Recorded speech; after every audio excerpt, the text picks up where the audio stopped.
Hi, I'm Professor Kevin W. Tharp, and today what I'm going to do is I'm going to walk you into how to take control of your Facebook account so that you understand what's going on with the privacy and the settings. And so this is going to be a quick intro to the locations. You're going to need to go through and double check it all. So what I want to do here is just show you how to do it. Now I'm doing this in a browser. It's going to look different in your phone, but the same kind of settings are out there. Every app is going to be a little bit different. But this is the general idea. So if you can find the account settings and then go into settings and privacy, what you're going to find is that there's a place for a privacy checkup and privacy shortcuts. There's also the settings. These three really work together. These two sort of give you a quick approach to settings, because the settings channel has just tons and tons and tons of information that may not make sense out of context. So the privacy checkup allows you to go through the different big categories that are related to privacy. So who can see what you share, how to keep your account secure. This is an important one for a lot of you because by securing your account, you're preventing other people from taking control of it. So one of the most common things that happens out there is these messenger, you'll get a video from a friend that says, hey, look, I saw you in it, or look what I found, or something like that. You click on the video, it's not really a video, you just got infected.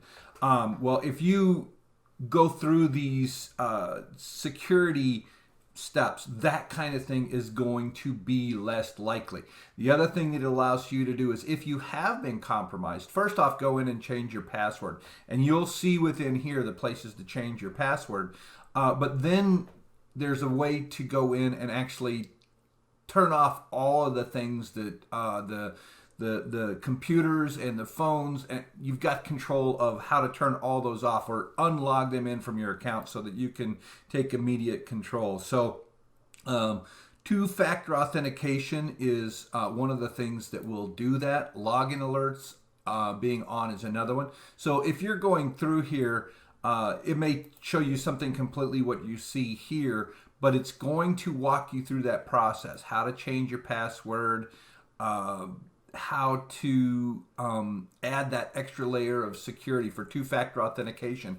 And the nice thing with the two-factor authentication is, once you've logged on with, say, this browser on this computer, you can tell it that you don't want to have that second login. So two-factor means you log on with your password, but then it sends a message to your phone or whatever you designate to receive it, and you then click on that or take the information from that. You add it to your account and you tell it, okay, I don't want to have to do double authentication on this particular device. And so you only have to do it once on each device. But that allows you to know if somebody's trying to log into your account. And it stops them because, for instance, if you've got it set up with your phone, if they don't have access to your phone, they can't get access to your Facebook. So these are important things to take a look at. Take a little time to learn it. This will where we get where alerts are sent, so you can have them sent to your messenger, and I'm going to turn that on and just go from there. And so then I'm going to review another topic. How can people find me on Facebook? Who can see what I share? Data settings. So this goes through what apps and websites have access to your information.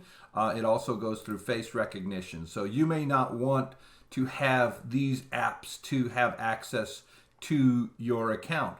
All of these are things that I actively use, that I log into with, except for the Google Glass, and I just keep that for posterity's sakes. But these are accounts that I allow to log in using my Facebook credential. And do you want Facebook to be able to recognize you in photos? So this is an artificial intelligence thing where they are using math to identify you.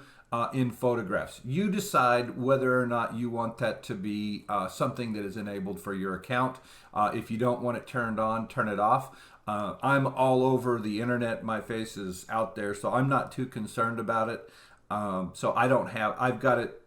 Sure, recognize me. Why not? But that's another, just another thing. Ad preferences. This determines how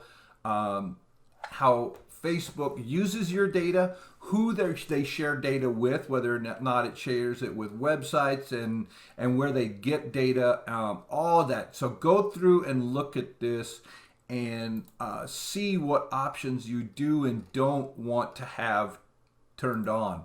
And this is all kind of self-directed.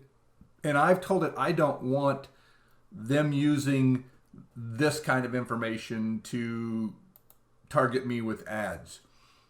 Social interactions. Do you want them to be allowed to do that? I only want me to see the data from my social interactions because it can just get to be too much. So I would go through all of these things and check them out.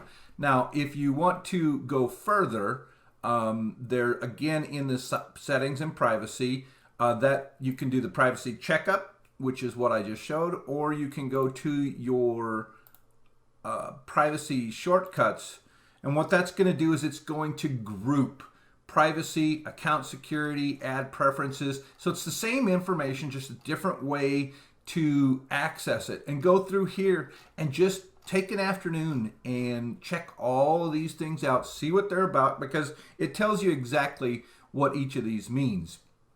And then the other thing is when you get control of it, you've also got the ability to go into the settings. Now, I'm not going to click into settings because it's got a lot of private information about me in there that I don't want to have showing up on your screen. So, but you can go into the settings and see who gets access to all of the types of information and data that Facebook has on you. And so I'm going to now stop this video because it's at the 7-minute mark, but go through, do all of these things and take control of the way that Facebook uses your data and how it uses your interaction on the Facebook platform and the rest of the internet to determine what kind of ads you see and what others can see about you. So do this. You'll be glad you did. Talk to you later. Bye-bye.